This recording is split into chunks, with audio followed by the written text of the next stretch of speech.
We rolling. Is that what we're doing?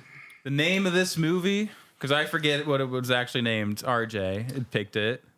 Yes, I picked the movie today. It is Wild Things. Wow, dang. Every time I hear the title, that's how I read it in my head or hear it in my head. Wow, Things. Surprisingly, we did not hear the Trogs song at all. Yeah, that's true. I think Or, there was like or the X version even. There was like a Stooges or Iggy Pop version of it or something that Bill Murray's character is listening to. Well, Bill Murray's that has like 10 minutes in this movie. That's pretty good. Yeah. Very entertaining. Yeah. But no, I think there's like a Iggy Pop version of Wild Thing that he listens to in his car. Is he really?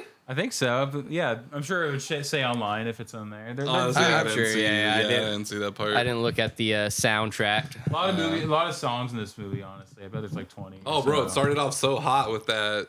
Third Eye Blind. Yeah, the. Oh, is that what it was? Yeah, Semi-Charmed. Oh, no, it might have been Semi-Charmed Life. Semi-Charmed Life. Honestly, I have think no that's what idea it who is. makes that song. But Anyway, anyway, the semi-charmed or what was it? Semi-charmed kind of life. Yeah. This is the Three Eye Blind podcast. Third Eye Blind. Third Eye Third Blind Eye Blind. podcast you're listening to. Yeah, so, anyone who knows that do song, that's like that's the opening song to the fucking movie. So already great right off the start, bat. great start. You know, it was already at it was at 5 stars automatically, and then it just kind of goes up and down from there. It lets you know it's a 90s movie right off the bat, for sure. Right, yeah. It also had some Smash Mouth. It wasn't All-Star, but it had some Smash Mouth. Smash Mouth cover. A cover of Why Can't We Be Friends by War. That's what it is. Yeah, okay. Which was also pretty cool. I'm not gonna lie. All right, anyways. All right, so movie was Wild Things. Yeah, this week was RJ's pick. I never heard of it before this. Really? Yeah, have you heard of it, Amelia? Yes. I have, yeah. Well, I only knew about it again because of the famous scene between Denise Richards' character and Neve Campbell's character where they just fully les out, basically. Yeah. Why is this scene so famous? So my theory is that the 90s were like definitely the time where they tried to become more like accepting of gays, especially like in main roles or whatever. And before this, I really can't think of a huge lesbian scene that got a lot of attention. So I can't name a lesbian scene before this movie, but I swear, bro, this movie put lesbians on the map. Because I honestly can't think of like a hot lesbian scene before this fucking movie. And this movie came out in 98 or 98, whatever. Yeah. So before this like super rise of internet porn too. So if you wanted to watch. Yeah, if you're watching two girls make out in the 90s, that's like you're probably watching Girls Gone Wild or something, and then that's about it. Before the internet, you're like, girls could do that? What? I thought it was illegal. Yeah. I thought it was a crime, honestly. And yeah, so I think that's why that scene got so much attention. Because I mean, you do have gay empowerment. You do have like two of the hottest known girls from the 90s, Denise Richards and Neve Campbell. They're hot as hell in this movie, bro. Yeah. And you have like both sides. You have like the white trash kind of emo girl, and then the rich preppy fucking girl. So you get both sides. Put that shit together, bro. That's like, I don't know, bro. That's like nacho cheese and hot Cheetos, bro. Like it just goes together, and everyone fucking wants it. This movie was Florida through and through, bro. It is very Florida, Florida. Dude. It is one of the most Florida-centric movies. Not as much as that alligator, like crocodile horror movie we watched. Crawl. Yeah, that was probably a little bit more Florida. But because there was a hurricane going on, and it was all about gators. Yeah, that was pretty Florida, actually. No, I'm thinking, what's that other big? Well, Joe Dirt. Right? Isn't that Florida or no? No, I don't think so. No, I was thinking in like New Mexico. I was gonna say Waterboy, but that's obviously Louisiana. But it's also pretty Florida if you really think about it. Panhandle. Yeah. Damn. Fucking Bad Boys 2. I don't know, bro. Like, I mean, there's other Florida. Bad Boys, there's like other Florida-centric movies, but this is pretty fucking Florida, dude. There's gators everywhere. There's a man who's kissing a gator because he may or may not have a romantic relationship with said gator. People committing crimes. Lots of crime in this movie. Everyone's sweating all the time. Yeah, dude. That's why they're covered in Diddy oil in half of this movie. Bro, the fucking high school has a sailing team, and also the school is right on the beach. Right, yeah. And I can only think that fucking Florida has that type of schooling, you know. And you obviously you can tell it's not a fucking public school because public schools don't have sailing teams. That's not a thing. Yeah, I was confused about that. That high school they're in is so fucking bougie. They have like a really ritzy, like almost like Harvard League sailing team and shit. Like things were different in the 90s, bro. Yeah, they cared about our education a little bit more, I think. The only part that was kind of like made me think, oh, maybe this isn't as rich of a school as I thought is there's like that main kid that was like on the sailing team or whatever that Matt Dillon's character was kind of showing him the ropes and everything. He's like, oh yeah, my dad would never shell out the cash for me to join like or to pay the fee for the sailing class or whatever. Yeah.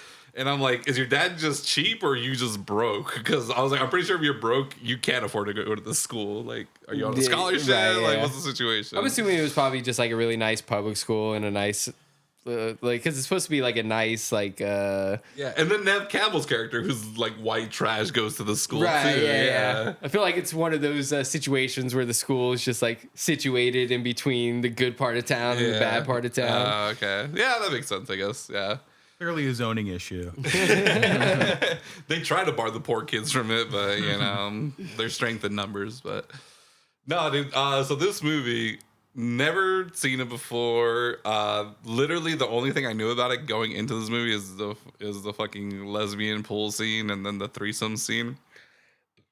So I didn't really know what to expect throughout the movie, but it was cool, man. I really liked it. It's definitely a lot more intricate than I thought it was gonna be, so that was a nice, like, pleasant surprise. Yeah, a lot of twists and turns. Yeah, bro, almost too many twists and turns.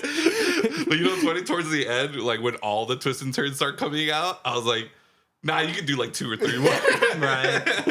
I know I've already seen this movie, but once before. But when I was watching it this time, I was like, wait, is there something else coming this time? Yeah, dude. Oh my god, I'm telling you, I need to start saying some of this shit out loud because there was some stuff that I called right before it fucking happens. I was like, damn it, like why did I say that shit out loud? It was like 3 twists in a row. You were like, I knew it. I should have just gone with my fucking gut instinct, dude, and just fucking said it, but I didn't. But anyways, all right, RJ, synopsisize this movie. What is this movie about? So, okay, let's see. Yeah, you've mentioned, so it's a kind of upscale school in Florida, southern Florida. They mention that a lot. Yeah. It says here it's supposed to be a Miami suburb, but okay. Sure. There is a guidance counselor played by Matt Dillon who gets set up in a way. He gets accused of rape by 2 of the female students at his school, played by Neve Campbell and Denise Richards. Yep. And I don't know, man. It's just one twist and turn after another. It's so you find out that the rapes didn't happen and they had planned that together. But then you find out that Matt Dillon's character was also in on it with them. And yeah, I don't know what. Yeah. I mean, I guess like the spoiler free kind of like plot, like if I had to like synopsisize it, right, it was hard to. Yeah, I know. I would say like you know, whatever. An acclaimed guidance counselor gets accused of rape by like the richest student at school. Like her family basically owns that suburb of Miami, whatever. Right, the Van Ryans. Yeah, so he mentioned that a lot. So he gets accused of rape. And like the dude is like a stud. He's known for like sleeping with like every woman in town, including all like the rich women or whatever.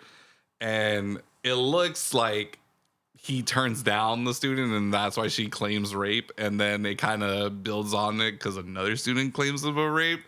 So then you're thinking like, oh my God, did he do it? Or are they just kind of trying to screw him over? And then he wins the case and it kind of turns out that they were all in on it together so they can cash in on the rich kid's trust fund. Yes. And the mom's has it like lined up, and then she had to use it for the court fees or something, or the court payment. Right? Well, she used it for the settlement afterwards. Yeah, because he countersues afterwards for like defamation probably or whatever. Yeah. So it turns out the whole thing that like they're in on it, and obviously it doesn't end there. It kind of starts more going into a police officer detective who just kind of won't let the case go and is convinced that they're in on it. So then he starts pursuing the case. And yeah, that's kind of like the most I can do, like up until the end where like everything just starts coming like together and all the spoilers come out. Yeah. You know? I didn't know how to explain the plot without throwing like spoilers. any of the twists Yeah. or spoilers in it, because I'd say there's a good amount of them. Maybe the first act of the movie is its own movie in itself, which is like the whole rape trial and him getting accused and like him having the Bill Murray lawyer and being found innocent and stuff. Yeah. Like that is its own movie. That's like the first act. Yeah, it's like Yeah. a courtroom drama almost, and then it turns into the second half or second act is They like meet up together in a like a motel murder room. mystery Yeah. almost. I think his character, what's his name? Lanigan. Sam Lombardo. Sam Lombardo. Yeah, he Yeah, has Matt like, Dillon's character. he goes to a motel and you think he's just like there to like de-stress or like just to wind down, and then like Yeah, because he lost his house at this point because Right. he gets suspended from school, so he's not collecting any money. His like life is over because everyone's calling him a rapist now.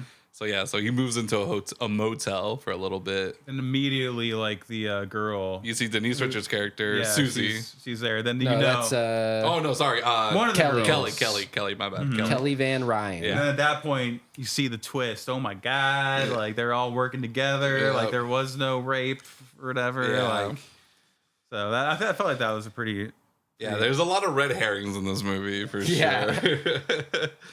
I always just think about that. I think it's David Fincher who said that with the game. It's like, how many red herrings can you throw at a person before they get too tired of it or whatever? Yeah, Sick of it. this movie was very The Game-esque. Yeah. Because of the amount of I always twists think and like turns. if M. Night Shyamalan Swerves. was actually able to write like a suspense thriller, kind of like this is his bag, bro. It's like what the twist, and it just keeps fucking happening over and over again. All right, yeah. I don't know, quick- if Night Shyamalan did it, like the guy would be dead the whole time or something. It'd be like a little bit, or like he'd like turn into Bro, like a baby. he does that one time, and now everyone's like, "Oh, he's fucking dead. He's been dead the whole time." I will never forget the first time I watched Sixth Sense. So I knew, obviously, everybody knows the twist ending at the end. You know, Yeah. Bruce Willis is actually dead the entire Yeah. time. And so the very first time I watched the movie, in the very first scene, you see him get shot, and then it like just cuts. Like, it fades to black, and then it comes to a then new the movie scene. starts Yeah. basically. Like you're supposed to get amnesia from that scene, forget that ever happened. I saw that and I was like, okay, so it's like it was shown to everybody, and Right. everybody was like, whoa, this twist. Yeah. It is right in front. If I remember correctly, like yeah, so you do see like the fade out thing or whatever, but I think the thing that makes you think that he was shot and lived is that he starts. I think he talks to like you see him talking to a therapist or whatever about like surviving being shot, like you know whatever like feelings he's going through. So I mean, yeah, like the beginning of the movie does basically tell you, but like that follow up scene basically makes you think like, oh, like he probably still is alive. And then after that, it's kind of like Fight Club. There's just moments where you realize like, have you noticed like maybe there's a reason that no one else actually talks to him directly, technically. Like even like, and I think the scene that fucked up a lot of people is when he's like at dinner with his wife, and he's just like he's trying to basically like save their marriage or whatever, but she's upset about it, and then you realize like, oh wow, like everything she says is not directly to him. Like it could just be like her talking out loud. But I don't know, when was the last time you guys saw the movie? I saw it like a year or two Fight ago. Club? No, Sixth Sense. Sixth Sense. Oh Sixth yeah, Sense, that was yeah. like maybe a year ago, 2 years ago. Okay, yeah. So I remember like because obviously at the end you see like all the moments where you realize like, oh, he's been dead the whole time. And I remember that dinner scene. I was like, damn, that was actually really good. And then like now that I think about it, yeah, everything she says, it doesn't really sound like she's saying it directly to him. It's very like I don't know. You'd have to rewatch it. You but- recontextualize it knowing he's dead or whatever. Yeah. But I feel like this movie has too many twists at a certain point, and it's like, why stop where they stopped? You know, like they basically include Bill Murray's character into the like the conspiracy. Yeah, dude, it is a Russian nesting doll of fucking twisted conspirators, dude. That's a good way to put it. Yeah. I remember just thinking that. Yeah, towards the end.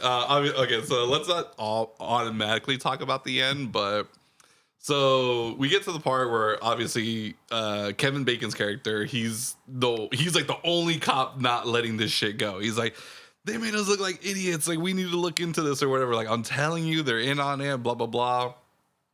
And then everyone's like, bro, fucking let this shit go. La, da, da, da.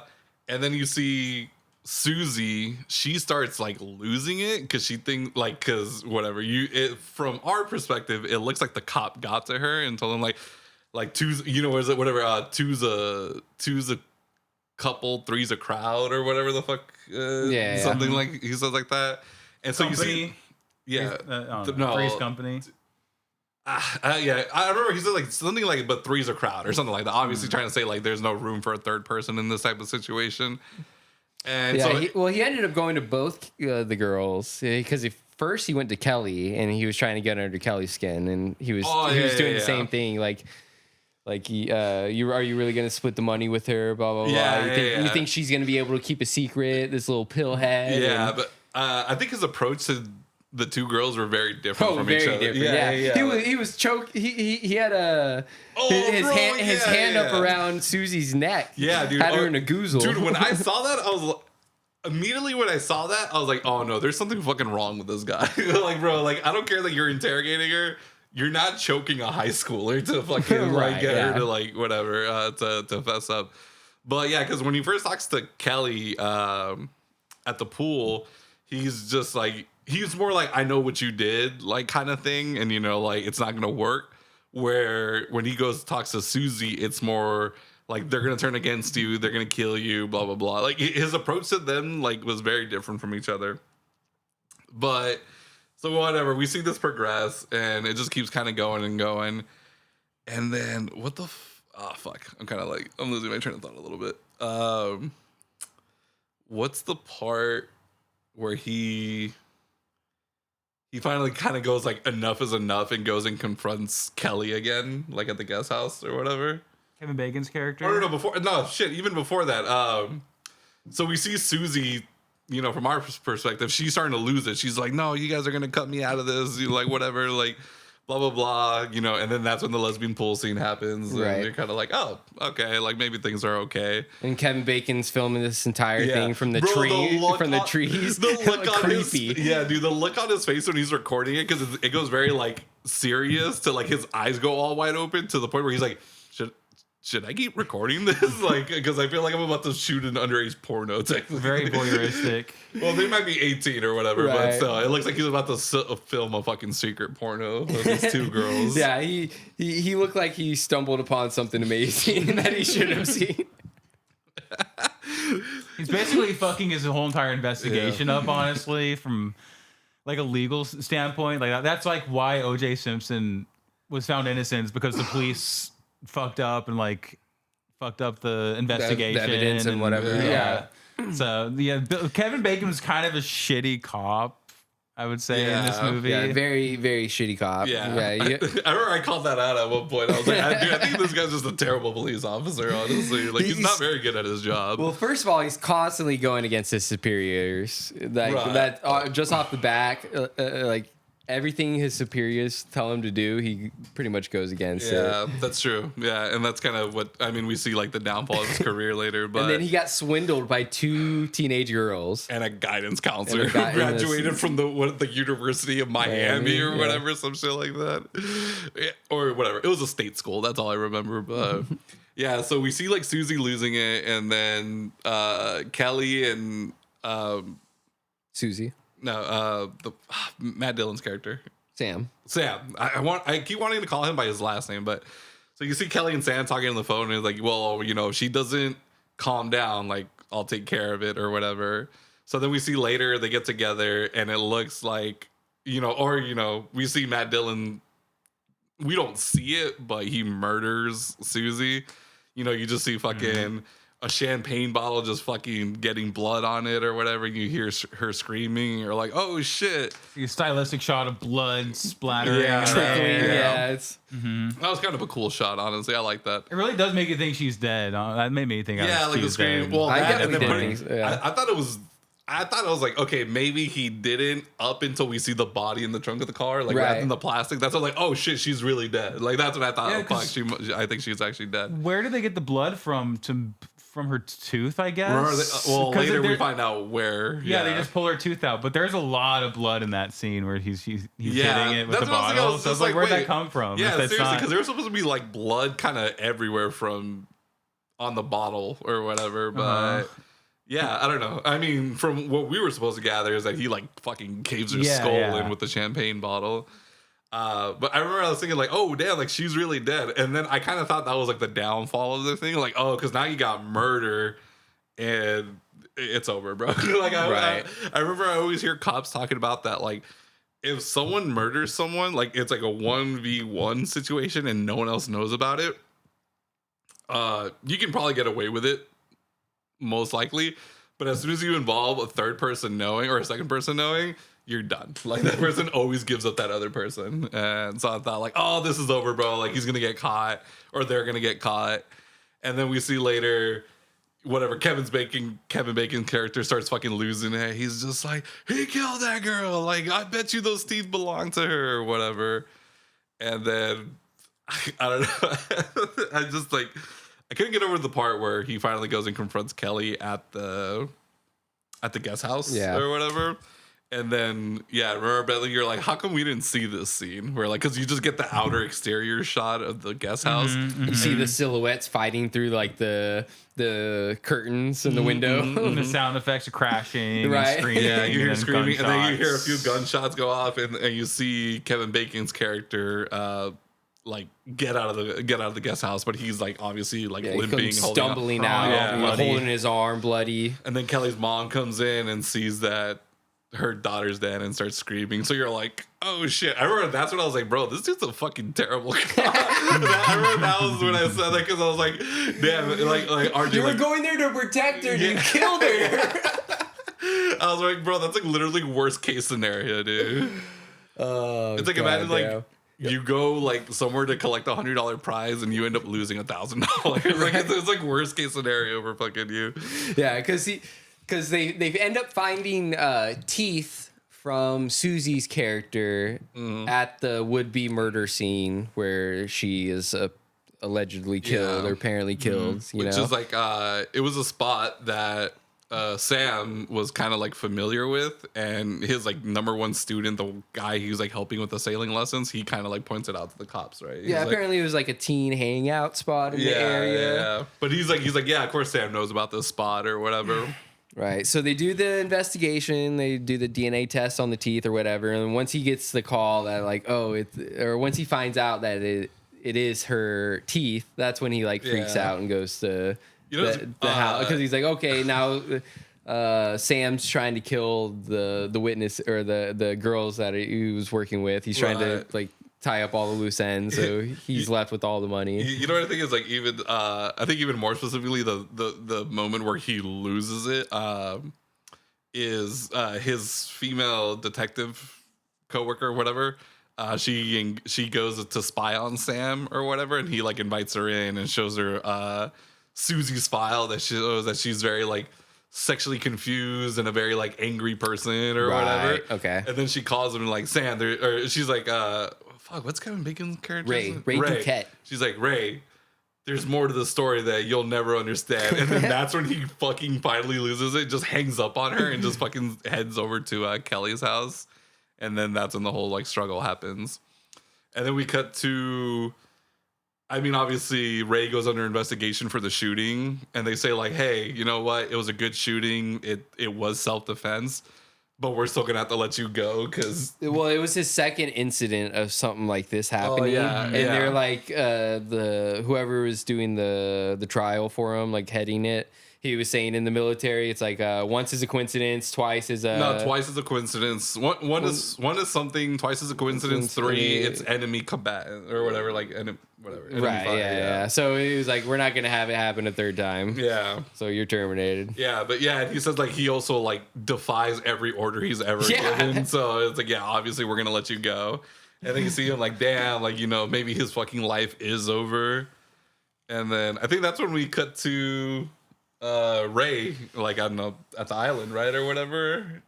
Is that when we finally cut to Ray at the island? Yeah, we cut to Ray at the island. Well, it actually cuts to Sam at the island. You see, he's at the island. Sam, not Ray. Sorry, Sam. Sam's enjoying himself on the island. Yeah, some fancy, like, cliche tropical drinking your drink out of a coconut shell. Beautiful tan woman walking in the distance. You know, in the sunset. And think of Beach Boys Kokomo or something. I don't know. But yeah, it's very like.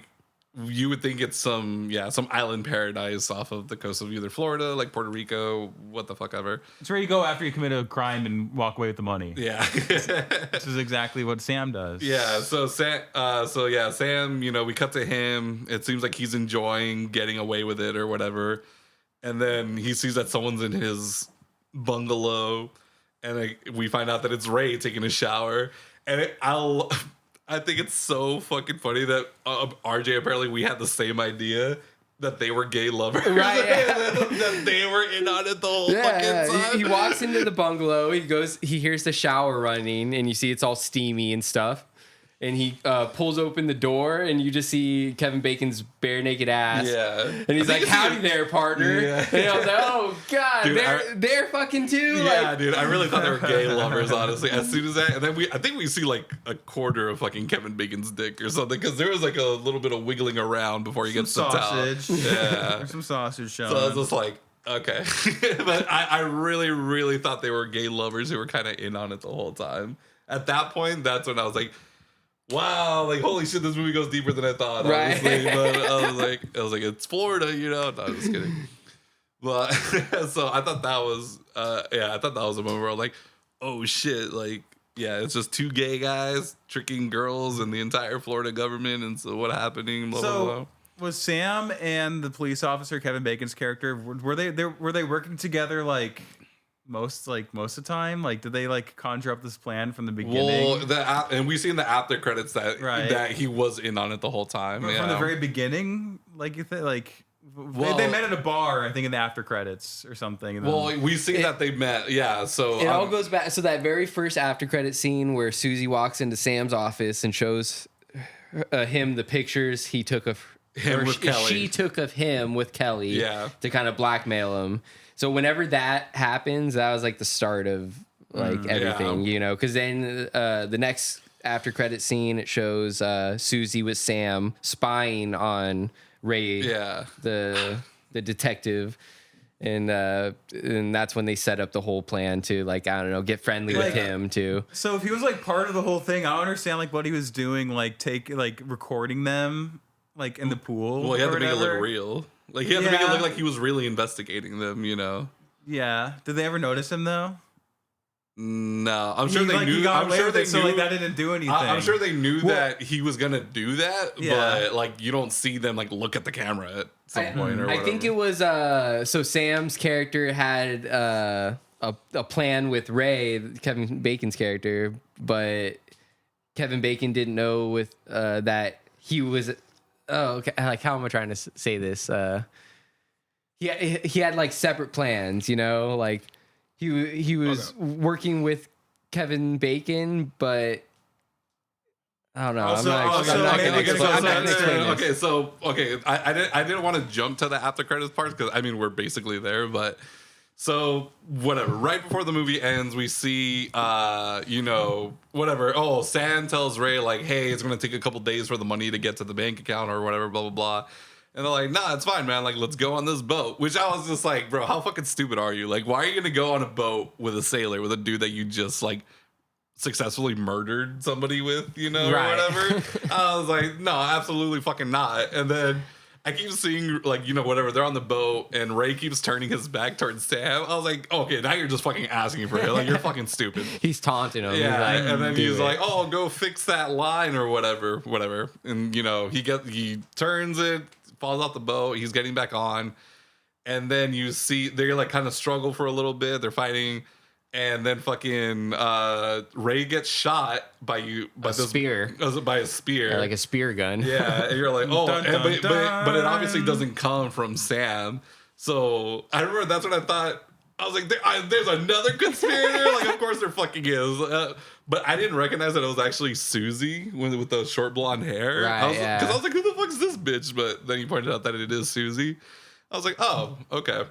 She was never killed. Yeah. So they faked Susie's death because reason. I don't. So I still didn't fully understand like why they needed to do that, but. Whatever. So they faked Susie's sit death. down and analyze this movie and write a full report on. Yeah, dude. Honestly, I mean, I guess you could argue about why they did it because they needed maybe they needed a reason for Ray to keep continuing the investigation or whatever. Right. Okay. But yeah, so you see, so Susie kills Ray, shoots him with the fucking spear gun. He falls into the ocean. But before he says that, Ray's like, "You shouldn't have killed Kelly. Like that wasn't part of the plan or whatever." And he tells him like, "Oh, like it needed to happen or whatever." So that's the part when I was like, okay, obviously it's all coming together. And I was like, oh shit, like yeah, they were all clearly like in on it, and Kelly wasn't supposed to die, but Susie's death was supposed to be fake. And then I thought, okay, let's say Kelly didn't die. Do you think they all still would have just evenly split up the money, or do you think? I don't know. Because obviously, oh, sorry. And then we see fucking Susie betray Ray, poison him, right? Hits him with the whatever thing from the boat, and then he gets knocked into the ocean, so he dies. So fucking, Susie gets away with it. She gets like basically the entire fucking settlement or whatever. Mm-hmm. But then I remember I was just thinking like, okay, if Kelly didn't die, was she going to betray all of them, or was she just going to betray Ray and Sam? The way these movies work, they always end up trying to betray each other. Nobody ever just like, oh, we're split three ways, walk off into the sunset, shake hands. It seems like the only reason why Sam wanted to kill Ray or needed to kill Ray is because he killed Kelly. Because he did seem upset that he killed Kelly. He even said like, she wasn't supposed to die. Like you weren't supposed to kill her. And then, but we also see that Susie had a reason to kill Ray too, because she killed her friend Davy or whatever. Right, yeah. So that was like a whole other backstory thing. So I thought like, okay, if he didn't kill Ray, I don't know. Oh, I guess she would have killed him either way. Yeah, I think it was Susie's plan all along to like fuck over everybody. Yeah. Like, definitely to get back at Ray for sure. And then she felt slighted by Sam because Sam instead wasn't there for her. Yeah, when she got busted for drugs. Yeah. He was with Kelly at the time. Right. And so I think she just, I don't know, wanted to get back at both of them as well, but maybe not to that extent. I think I don't know. They all would have betrayed each other. Kelly would have betrayed all two of them. I don't know if Kelly. I honestly don't know if Kelly would have betrayed. I don't think Kelly would have betrayed naive to everything. Yeah, she was the dumbest one. I think she would have gone along with the entire thing. She went along with killing the other girl, right, Kelly? But it was a fake. Right. They faked her death. So that's true. But did she know it was fake? I'm pretty sure she would have been able to tell if she was like alive or dead in the trunk or whatever. Mm-hmm. But. I don't know. I don't know if she believed that she was dead too. But. So kind of like now that I've said this out loud, in my head, I'm more thinking, okay, yeah, obvious. Either way, Susie was going to kill Ray and Sam, but I don't think she would have killed Kelly's character. Because in reality, she didn't really have a reason to kill Kelly. Like, it wasn't her fault that she was like, I mean, she was hooking up with Sam because whatever, they're fucking hooking up or whatever. It's not like she didn't think like, oh, it's your fault that Sam couldn't fucking come get me or whatever. It's not like it's not like she knew or whatever. So I don't see a reason that she would have betrayed Kelly, but the other two guys, obviously she had every reason to betray them and, get like split the money maybe just with her and Kelly. Yeah, I don't know. I'm so twisted around right now. Yeah, bro. Literally just reveal, like the last 5 minutes of the movie is just one reveal after another. Mm-hmm. And then we even see that like the fucking lawyer was in it. Yeah, Bill Murray was in on it too. Like he knew exactly what they were going to do. And he was like totally fine with it. I love how he like the first thing he says to her when he sees her on the beach is like remind me not to get on your bad side. Yeah, remind me not to make you mad. Yeah, yeah. And then I did love the kind of after thing where like the female detective, for some reason she's not letting it go now. Yeah. And she's kind of like more asking questions and looking into it. And then we find out that Susie's actually like a bright, brilliant girl. She has like an IQ of 200 or whatever, stuff like that. And so she starts like putting some pieces together. But then we get the fucking after credits. Well, she also finds out from like the owner of the Gator Farm or whatever the fuck that place was. Because he's in a fucking brand new like fucking diesel powered truck or whatever. Right. But we also find out from the woman, the owner, that Ray Duquette was a dirty cop, like super dirty. Mm-hmm. Well, and that's why he killed Davey, right? It was just right, yeah, because I guess he was seeing a prostitute on the regular, and Ray was slapping her around, right, yeah, and I think Davey tried to stand up for her, something like that, yeah. So Ray kills Davey, and then Susie witnessed the whole thing, and then that's how she got busted for possession. Yeah. Got sent away for 6 months. Yep. Mm-hmm. Then Sam wasn't there to bail her out, and then that pretty much starts the whole fucking domino falling on this whole story. Yeah. And then we see, well, and it's funny because we see, Susie gives Ray a drink. And then she's like, "Oh, come on! Like, you think I'm gonna kill you now?" It's like, I don't know how to drive this thing or whatever. It's just sound logic. I'm like, I was just like, you know what? Like, yeah, that's, you're gonna get stranded out there? Nah, come on. Sailing is not a thing you just figure it out in the middle of the ocean. Right. But in the movies, so he, reluctantly takes a sip, and you see that he does get poisoned or whatever. And then later you find out, like, the guy who owns the Gator Farm or whatever, he's in this brand new truck selling. I guess it was Susie's boat, and then she's like, "Oh, that's Susie's." Like, yeah, she's like, I didn't know she was a sailor, and it's like, well, she's like a genius kid or whatever, and she's been sailing. I don't know. Well, he says like she could do anything she sets her mind to. Yeah, so it's exactly. Yeah, and she kind of admits that, like, oh yeah, she learned sailing. She's like, oh, while you were out doing this, I was learning how to sail or whatever without you. And so you see like the after credits are actually pretty cool because we see basically all like the little missing gaps. Like we see Susie first start like the plan of like blackmailing them. Like, here's pictures of you fucking Kelly when I was in fucking jail, and you couldn't save me or whatever. Dude, the Polaroids, I was like, how close was she, dude? Because she was fucking like in the closet with the closet door cracked open or something. Dude, I legit more thought it was like they took the pictures themselves and she just got a hold of them. Like, that's how fucking close some of those shots were. And I was like, God damn. So you see, like, whatever. She's like, oh, this is what you were doing while I was in jail. And it's like, now this is what we're gonna do. And you can see, like, so this is the start of the whole fucking scheme. So it goes to that. And then she goes and talks to, or, whatever, her and Ray or her and Sam are outside the bar. Susie? Yeah. Susie and Ray? Susie and Sam are outside the bar. Susie and Sam. Yeah. And then you're like, oh, you're going to go make a new friend. And she's pointing at Ray or whatever. Like, believe me, he's a dirty cop. And it's like, we're going to need him or whatever. And then, so you see when Ray and Sam first meet. And obviously, it's him introducing him into the plan. And is there another one that I'm missing? I feel like there's like another Kelly scene, but I really can't remember it. I don't remember like Kelly ever like in the planning stages. Right. That's why I was like at the very end of the movie. It's like she really didn't have like a whole big part in it. Yeah. Truthfully, it was all Susie working with Sam, and then she eventually fucks over Sam. Yeah. And then I guess like the other big missing moment was the fight between Ray and Kelly in the guest house. Yeah. And then you see how he fakes the shooting or whatever, right? Yeah, and he just shoots her twice and then fakes the shot. Shoots himself. While the gun is still in her hand, like he puts the gun in her hand, and shoots it at himself in the arm. He shoots her with his service pistol, breaks the fucking gun case or whatever, takes it out, and then shoots himself. With that, and so you see like the missing parts, which is cool. Like, I mean, like, because it definitely everyone would have been like, wait, what happened during this? What happened during that? I feel like it's pretty unnecessary. Like, what do you really get out of him seeing?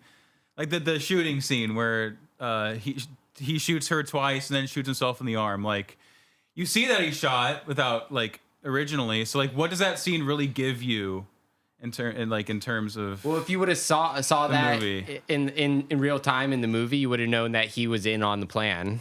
Right. But that's not revealed Him until shooting himself in the arm. Yeah. Because at first you assume that it's like a standoff between the two. Yeah, or like they said, it was a good shooting. Like he went Right. there to help, but she freaks out or whatever. And But like once you know that he's bad, like I feel like you can kind of imply that that's interaction, since they don't even show it, is probably like that anyways. You don't have to like show it in the end credit scene. Well, Sam does tell like Ray when they're on the boat, like, you shouldn't have killed Kelly. Like that wasn't part of the plan or whatever. So I mean, it does get revealed, but yeah, I don't know. I kind of like that they showed it because, like you said, like when we first saw the scene and you just see like the outer shots, you were like, why didn't they show it? Like, why didn't they show the scene or whatever? And it's what RJ said, because then it just would have given it away. That it's supposed to be there to like swerve you. But like, it's already kind of implied that something happened in that like altercation, that was. But like, not that he's in on it. Yeah, but he's in on it. Like once you see him in the shower, then you know exactly. He's in on it. So then that context of that fight,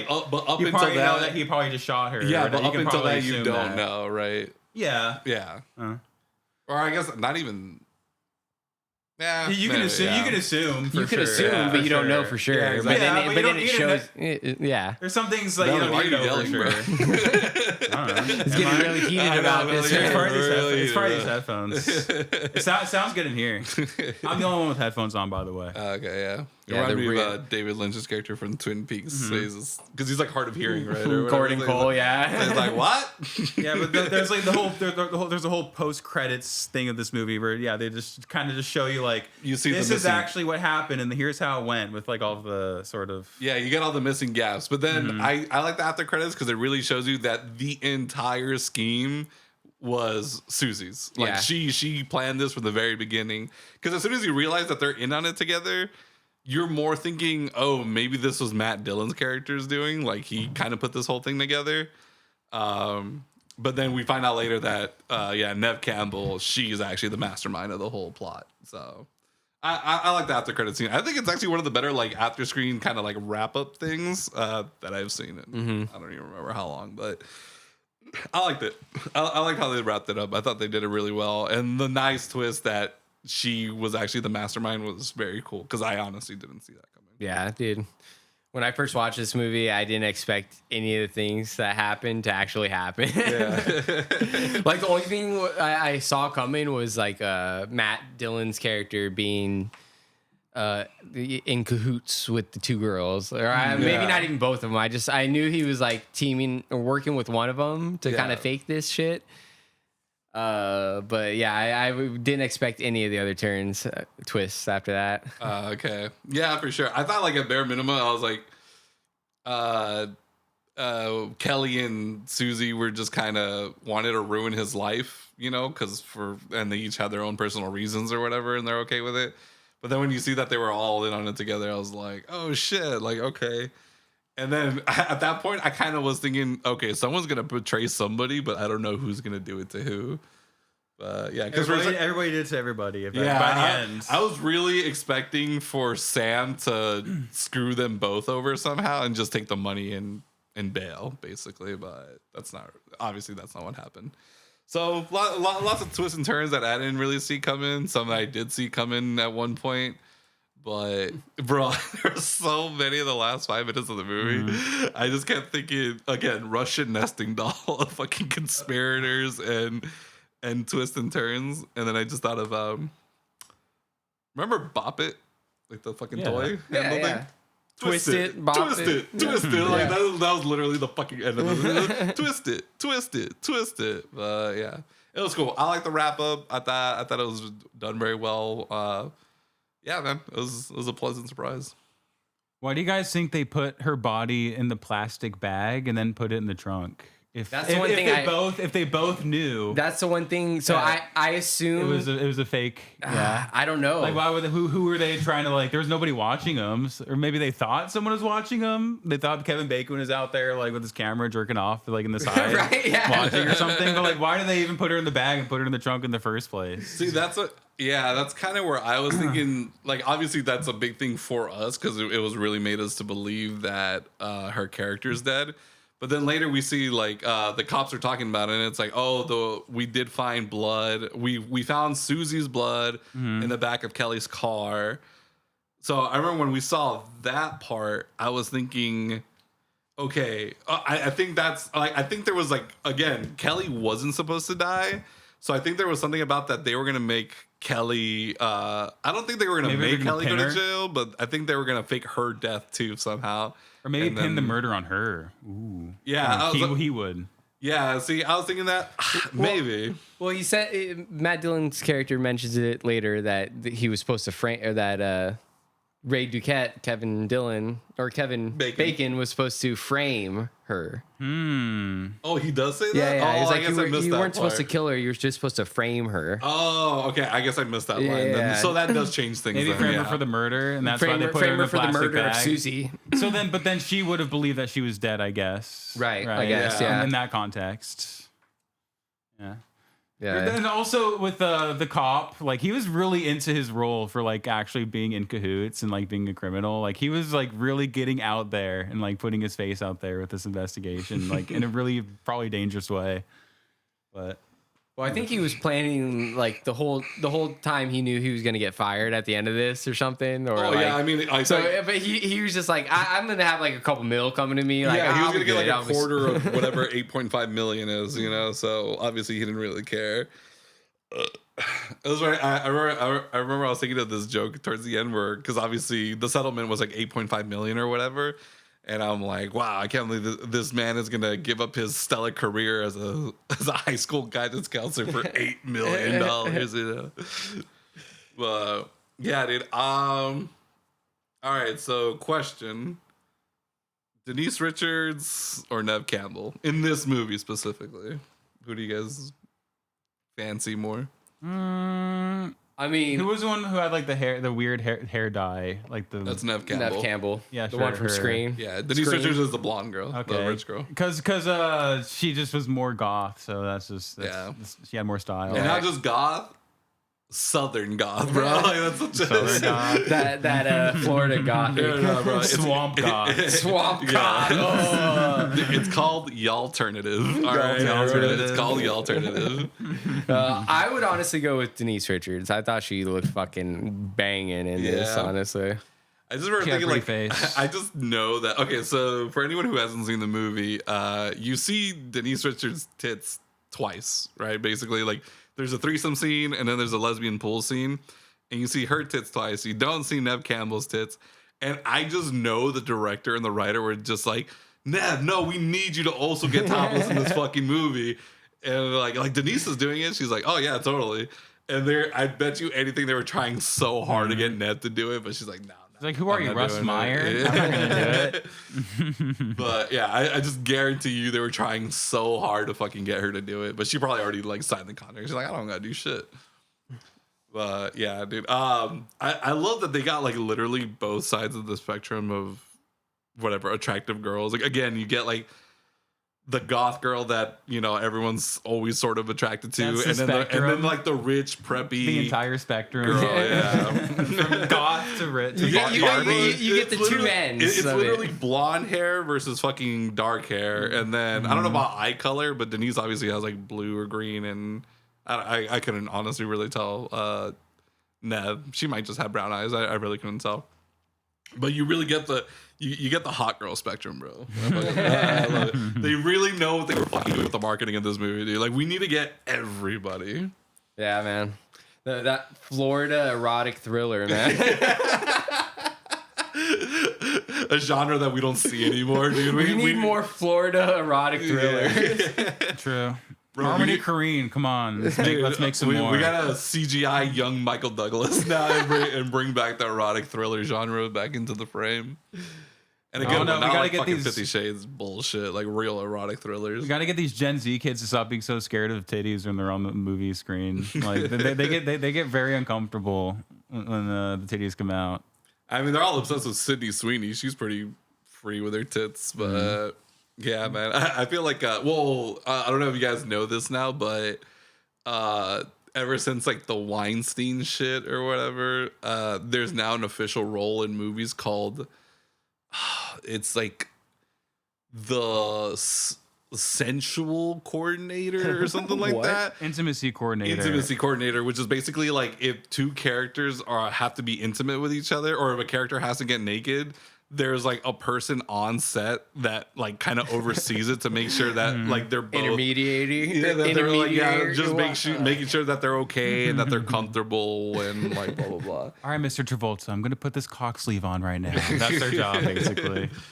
It's just basically making sure that like no one's uncomfortable. But I think even like I've heard some actors say like we get why this role exists, but it is like it's kind of weird like that there's someone just specifically overwatching us, like, right? So I don't know. I think it's pretty funny. It makes sense, though, honestly, because you want to get the best performance out of the actors too. So if any of them are uncomfortable during an intimate scene, maybe the coordinator could help with that too. Yeah, but from what I heard, they're just I get it, right? Like you definitely don't want your actors to feel uncomfortable or make sure things don't get out of hand, but I do see like I think it probably is pretty hard to be intimate with someone just kind of like very, very much watching you, and it's not the fucking camera guy or the director, you know, because those probably should be the only two people in the fucking watching it, but like in the room when they're recording it. Yeah, like, usually those intimate scenes, because they always say like I definitely heard actors talk about doing sex scenes before, or like the first sex scene that they've ever had to film, and they're like it's literally like the most uncomfortable thing ever because there's probably like 20-30 guys like behind the camera all watching you. Like they're like, oh, you see the fucking craft service guys just fucking like, eating donuts in the back. Eating donuts, just fucking watching you, you know, with that look that Kevin Bacon has in this when he's filming him in the pool. I swear, man, I really wish I could fucking remember like whose interview this was or whatever. But they were talking about like, oh, how do you? Someone had a sex scene with like one of the most like beautiful fucking women in Hollywood. Like, how do you not? Mulholland Drive, perhaps Naomi Watts. Nah, I don't think so. They're like, how do you not like get hard? Like, how do you not like embarrass yourself? Well, they're like, oh, well, there's like this thing to like make sure you actually don't see an erection, but like most of the time you don't really have to worry about that because it's really not. It's kind of hard to get turned on when there's like 30-35 guys watching you and you're just like you're just like a nervous wreck. So and you're so worried about popping a boner in front of people that you don't pop a boner. I fucking wish I can remember what interview that was, but I swear someone said that. Like yeah, you're really not that worried about it because you're actually you'd be more embarrassed popping a boner in front of these people than not popping a boner. So I was like, you know what? Okay, that makes sense actually. But yeah, you'd have to not give a fuck to like be able to do that, honestly. Because if I'm total Teenus situation. if I was doing that, you know, Teenus, tiny penis. Okay. Like because it's out, it's so cold. Like it's probably gonna be like a good 2-incher in front of everybody. Dude, I just think about, and then there's like famous stories about people who had actual sex during sex scenes or whatever because they wanted it to make it look real or whatever. Okay. And I think one of the famous ones is Billy Bob Thornton and Halle Berry. Like I don't remember. Monster Ball. Yeah, I think Monsters Ball. Yeah, something like that. There's a big rumor going around that they actually did have sex during their scene. Yeah. Jeez. But there's like a few stories. Like if you look at like there's a few stories. That's the only one I can remember off of the top of my head, but there's definitely more. But I'm sure back in the 70s too, like dude, when they really didn't give a fuck. Yeah, probably. But yeah, Donald Sutherland was fucking smashing all those hoes in those movies he was starring with. My man. No, I was kidding. Do you guys think this movie is an erotic thriller after watching it? Yeah, dude. Man, I was bricked up the entire time. Dude, this movie in 98 definitely awoke a lot of lesbians. Think so? or bisexual people probably. I feel like really, this is for the yeah. fellas, honestly. It's not like This movie's for the boys, am I right? Yeah. it didn't feel like lesbian representation. Like they didn't have like a really deep lesbian relationship. No, it's not about it's not about lesbian lesbianism. representation. I just think a lot of girls watch this movie and were like, "Damn, I thought I liked dudes, but I think I actually like girls too." So I think it awoke a lot of lesbians and it awoke a lot of bi girls. I don't think bi guys really, but and then like. And then there's that shower scene, bro. Dude, that was so close. It definitely kickstarted a lot of guys' puberty, though. Yeah, I dude, can guarantee that. Awakened a lot of guys' straightness too. Like, yeah, I'm definitely straight after Awakened watching their that. straightness. If you're already straight and you watch it, it's like, yeah, I'm definitely straight. Like, no doubt anymore. I'm fully chugged up. I just think it kickstarted their puberty, honestly. Like, bro, like if you were like 10 to 12 when you watched this movie for some fucking reason, you're like, damn, like now I need to get that. You know, like I gotta whatever. Like I gotta get me a Denise Richards. I gotta get me a Neve Campbell. Gotta let me a lesbian he's like, relationship. I gotta be Matt Dillon, so this could be a reality for me where I can fucking bone two of the hottest girls in Florida, whatever. Lesbians to fight over me. Yeah, It was have my own boat. Phoebe Cates in Fast Times at Ridgemont High getting out of the pool. Dude, exactly. It's that whole scene, but Something about a pool, bro, or a body of water in general that just really does it. But yeah. Yeah, this movie's definitely a horn fest for sure. I'm sure the director who made it loved watching shit like Porky's and Fast Times at Ridgemont High growing up. Because it definitely gives those kind of like, look at those titties, look at those areolas. You only see two tits or two pairs of tits, anyways, and it's funny because it's like actually a mother daughter technically. But yeah, I remember we pointed out in when Ray goes and confronts Kelly at the pool, and she's coming out looking like a fucking music video all of a sudden, where she's, you know, like her hair's glistening from the fucking chlorinated water. And she's wearing this like one-piece swimsuit, but you can still see straight through it. Yeah, and we're like, bro, you're in high school. Like, you're in a high school pool right now. Like, there's no fucking way people are like, especially like teachers, unless they're fucking pedophiles, which it's a public school, so the odds are pretty high. See like how wide her areolas were. Yeah, straight up. I don't know, man. The '90s in Florida, bro. Yeah, they were a lot more lenient, I guess. I just think like because like '90s movies and TV shows, especially TV shows, always did that thing where like for some reason that girl didn't wear a bra, so you always see her like nipples poking out or whatever, no matter what the fuck they were wearing. But in this, you just straight up see, you can like Bentley said, you can see like the diameter of her fucking areolas, dude. So I just thought that was like was funny, and then I was thinking like, bro, if that happened when I was in high school, everyone would be talking about it. Yeah, right. Like, bro, did you see your fucking nips? Like, holy shit, you know. But yeah, I just remember thinking that was funny. All right, guys. Wild things. Wild things. To wrap this up, great erotic crime thriller. I loved it. I would just recommend this to anyone who again enjoys these types of movies. If it's a crime movie, it's a thriller, or if you like that kind of the heavy fucking eroticism. And if you like really good lesbian scenes, you know, it's just it's got a little bit of everything, honestly. Yeah, I would just recommend that to anyone who likes like a good crime thriller. And I might change my rating later, but as of now, out of enjoyability, I'd probably give it like an 8. Okay, I'd say. Yeah. Bentley. I thought it was pretty good. I thought it was all right. I didn't like dislike it or nothing. I thought tonally it was like kind of like in a few different places. Like the color scheme of it was kind of weird in some places. Like I don't know, like Yeah, you said something about like the green was color correcting on the green was too much. yeah, super saturated green, which is like kind of just a '90s thing, I think. They did that in the '90s, early 2000s. Okay. And that's what green shit looks like. You don't know that because you lived in Arizona your entire life. Yeah, that's true. All you know is beige. Green is brown to me. Yeah, I thought that there was too many plot twists, dude, honestly, too. Like, the first one was pretty good. Like, where you find out that they're actually, like, the rape wasn't real, they're actually, like, trying to get the mom's money or whatever, and they're all dudes. So I thought that plot twist was like, okay, that's pretty good. But The more they kept introducing plot twists, I'm like, I'm not invested enough for you to just keep slamming these plot twists in my face. So, but did you see any of them coming? Was there a point where you're like, okay, at a certain point, I didn't care if they're coming or not, because there was too many. Especially like once Bill Murray's character was like in cahoots with it too. Well, that was Bro, that's literally the last part of the movie. That is literally the final scene. What do you mean? That's the last twist. Right. I didn't care about it. I was like, that okay, like what else? Okay. Well, there was more twists in like the post credits. Like, that's like the last that was the last post-credit scene. That was Bill Murray. The Bill Murray, yeah. Okay. And then it's just after that, it's all credits. Yeah, I thought like I didn't care about that twist at all, because that was like the 5th or 6th twist by that time. So it's like, okay, it's like cool. What else do you want to give me?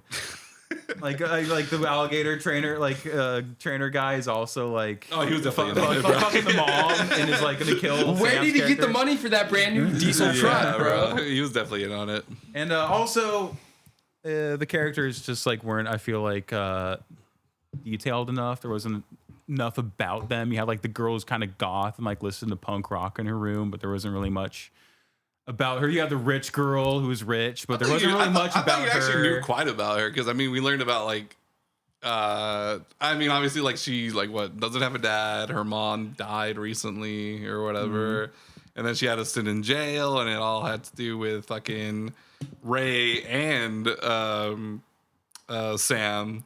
So I don't know. I thought we knew quite a bit about her. That's something that really made me care about her too much, though. I don't think you have to care about her, right? Like I don't think we're supposed to care about her or any of the characters. I wanted to care about her. Belly's very. I need to care about them. You know, the fucking characters. These are all bad people doing bad things. Yeah. It's like if Seinfeld or like the crew of It's Always Sunny were just out committing crimes. Right? Like maybe you're not supposed to like them, but you know. Not that I like them. I don't know. They're just kind of like. They were kind of shallow. They just weren't deep characters, I guess. Okay. I thought there was some pretty deepness to Neve Campbell's character, but it's because they had to make room for all those twists and turns, bro. They didn't have enough time for character development. I like with Bill Murray's character, there's like a lot of unsaid like storyline behind him because he's wearing a neck brace. Right. Just because the insurance man was snooping around a little bit earlier. So there's a whole story going on with him that like is never like really fleshed out too much.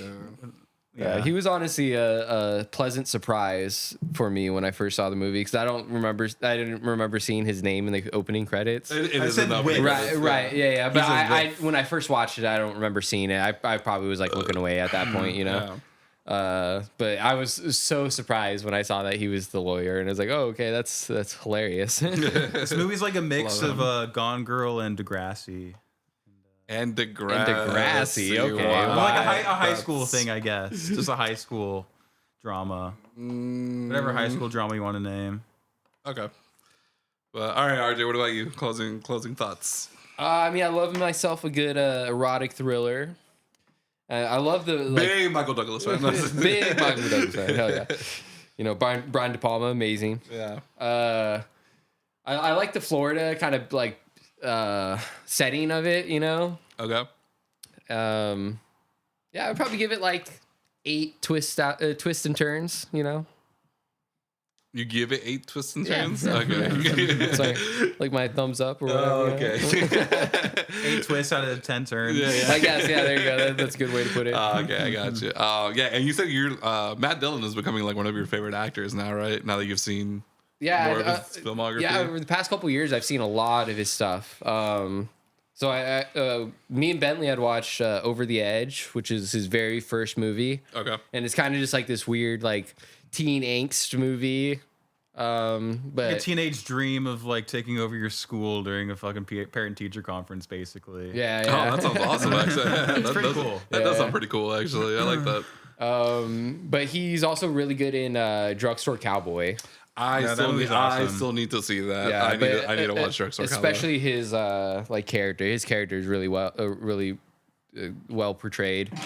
Gus Van Sant, amazing director. Mm-hmm. But yeah, I've seen. Speaking of, that movie is getting added to the Criterion Collection, and they're gonna release their special edition in February, I believe. Yeah, it's not already. Wow. I will probably get that movie because I don't have it a physical copy. I only have it digitally. Okay. So all right, for sure.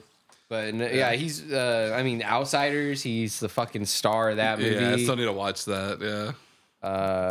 Yeah, I've seen a lot of his stuff recently. He was really good in Crash too, which I thought Crash was one of those movies that it won like half the or it was nominated for like every Oscar that year. It's like one of those controversial Oscar winners. Honestly, watching it, it was okay. Yeah. Most people nowadays are like, I think like, that's like one of the weirdest Academy Award like picks. Yeah, it's pretty like it didn't age very well, I guess, in that category, in that sense. People were like, when it came out, they're like, oh yeah, totally. And now that years have passed, they're like, that probably shouldn't have won as many Oscars as it did. Right. Because it was one of those like very like Oscar baity movies that did end up winning. But yeah, later people were like, yeah, I probably shouldn't have won that many, or maybe even at all. I don't know, but he was really good in that too, though. Oh yeah, he was in To Die For. He was the husband. Yeah, To Die For. Yeah, see, I totally forgot. And Also, another Gus Van Sant movie. Yeah, I loved him in To Die For, but I honestly like.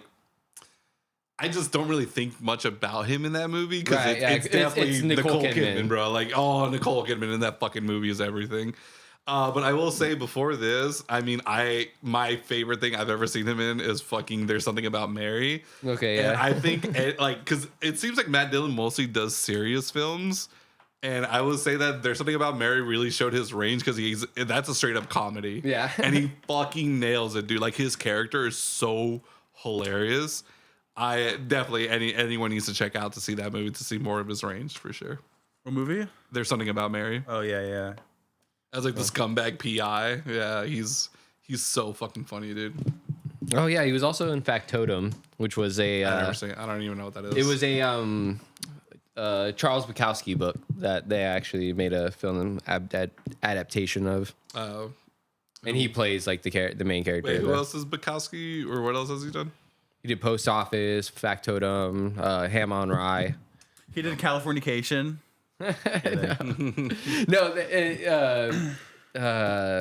Hank Moody's daughter makes that joke in Californication that he's a poor man's Bukowski. Oh, gotcha. Okay, yeah. I guess I don't know Bukowski then. I don't really know any of those. Yeah, books. I read some of his stuff. It's pretty good. Okay, for sure. I like it.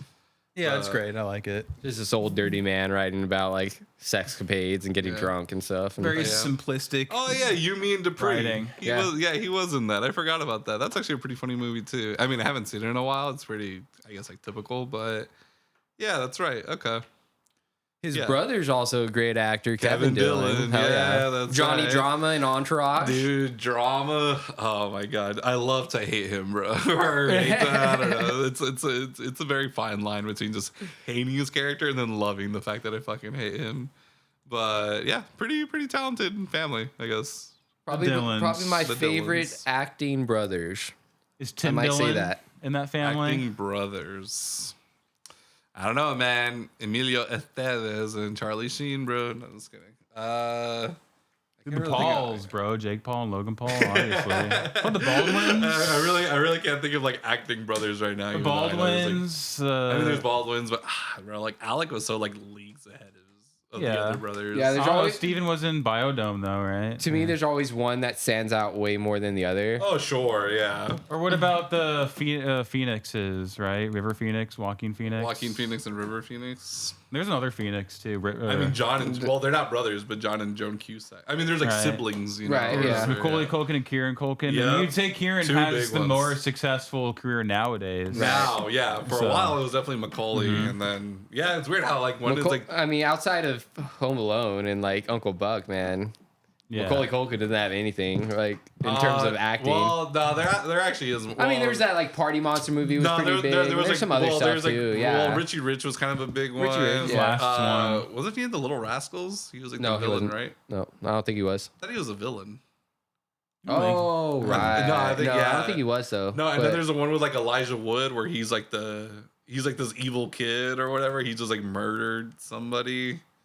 I don't remember the name of it, but there's My Girl. There's the Page Master or something where he goes into he's got a big filmography, bro. Right, from, like, the first half I of his know. career, But outside yeah. of that period of his like child acting, Oh yeah, after that, no. yeah, when he was where adult. Kieran Culkin was like doing a lot of kind of background roles in a lot of Macaulay Culkin's movies, Yeah. and then recently he's gone on to Scott Pilgrim vs. the World. He's been in Succession. Yeah. Now he's getting like other starring roles. There's a new movie coming out with Jesse Eisenberg. Yeah, now he's getting like he's on the cover of movies. Like he's like the first person listed or whatever. Yeah, it's funny. It's almost like they made a deal. They're like, all right, you get the first half, and then I get the second half. Like, which I mean, personally, I would have gone for the second half because it seems like most fucking kid actors end up being fucked up.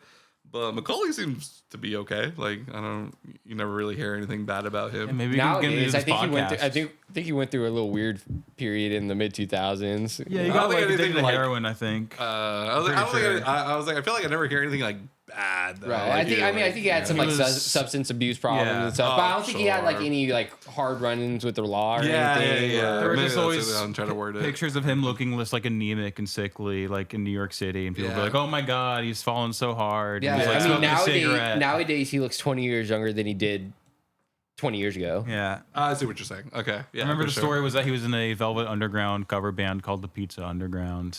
Pizza Underground, and he would change all of the song titles to being about pizza. Wow, that's like the most fucking hipster thing I've ever heard. Jesus, but that also doesn't surprise me for Macaulay Culkin. But all right, I know about Macaulay Culkin. It has nothing to do with this movie. We should talk more about the Dillon brothers. Right? Yeah, the Dillons. Bring back Kevin. I don't know what he's fucking doing now.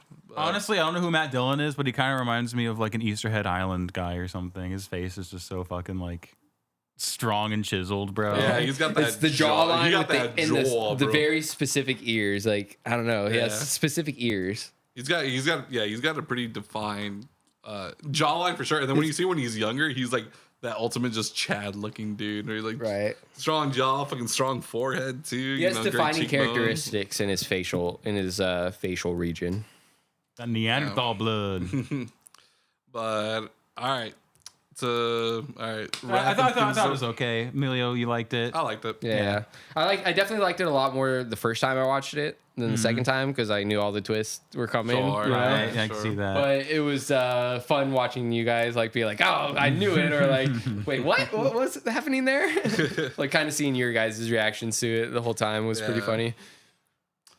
But I enjoyed the movie. Same.